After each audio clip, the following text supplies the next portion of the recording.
Well, thanks for joining us, and in this video we want to give you one piece of advice that is guaranteed to attract a mass of butterflies into your own garden. And that piece of advice, of course, is to plant a Buddleia.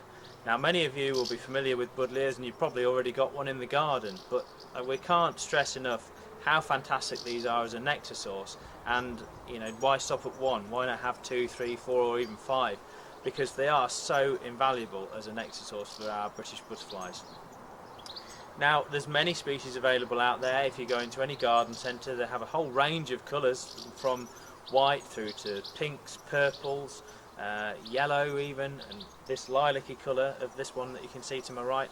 And really, most of them will attract butterflies to a good extent into your garden. But in our eyes, the best one you can buy is this lilac-y coloured one, which is part of the Buddleia species. So if you can get hold of one of those, they really are fantastic, and they're often what we call the bomb site Buddleia, because they just grow anywhere where man has no intervention for a few years, and you can see them growing in cracks in concrete, and we've even seen them growing in the top of a chimney pot. So they are really astounding as to the areas and the small crevices that these plants will try and, or even successfully grow in.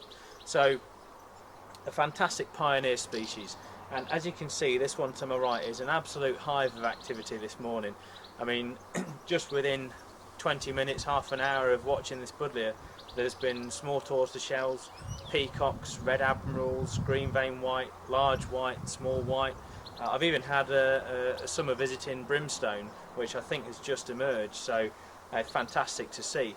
And it doesn't stop there, the range goes on to meadow browns. I mean, we've even seen silverwash fritillaries in some woodland gardens using these Buddleias. So they really are, in our eyes, the best thing you can plant in a garden for attracting butterflies.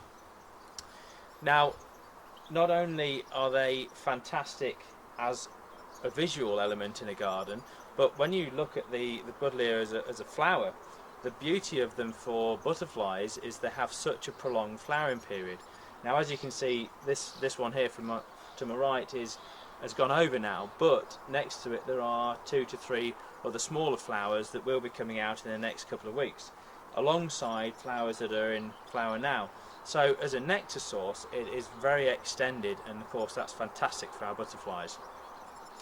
Now, the other thing you can do once you've got yourself a Buddleia and been into a garden centre, and I say, for £5 to £10 you can get yourself one of these and plant it in the garden, and they will grow almost anywhere, a sunny position, even semi-shade.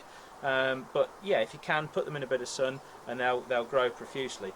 But the good thing about them is that along with that prolonged period of flat nectar, you can extend that even further by cutting the flower heads off after they've flowered, so that they will then send up more flower spikes throughout the later summer months into September and October, when some of our later emerging species, or sort of second to third brood, should I say, of these species, things like the small tortoiseshell, red admiral, comma for example as well, they will all be still looking for that nectar throughout these months to get them through hibernation through the winter. So cut them back once they have flowered, and they will again flower later on. So that really is about it. If you can get hold of one of these or 2 of these or however many you want, stick them in the garden, and I guarantee you won't be disappointed with the amount of butterflies that are attracted to this fantastic plant. So thanks for watching. Please give us a like if you've enjoyed the video, and subscribe to the YouTube channel, and we'll be sure to bring you more videos on some of the conservation work we do for the butterflies and animals around the country, and we'll bring you some other videos on the life cycles of the British butterflies as well. Thanks very much, and we'll see you soon.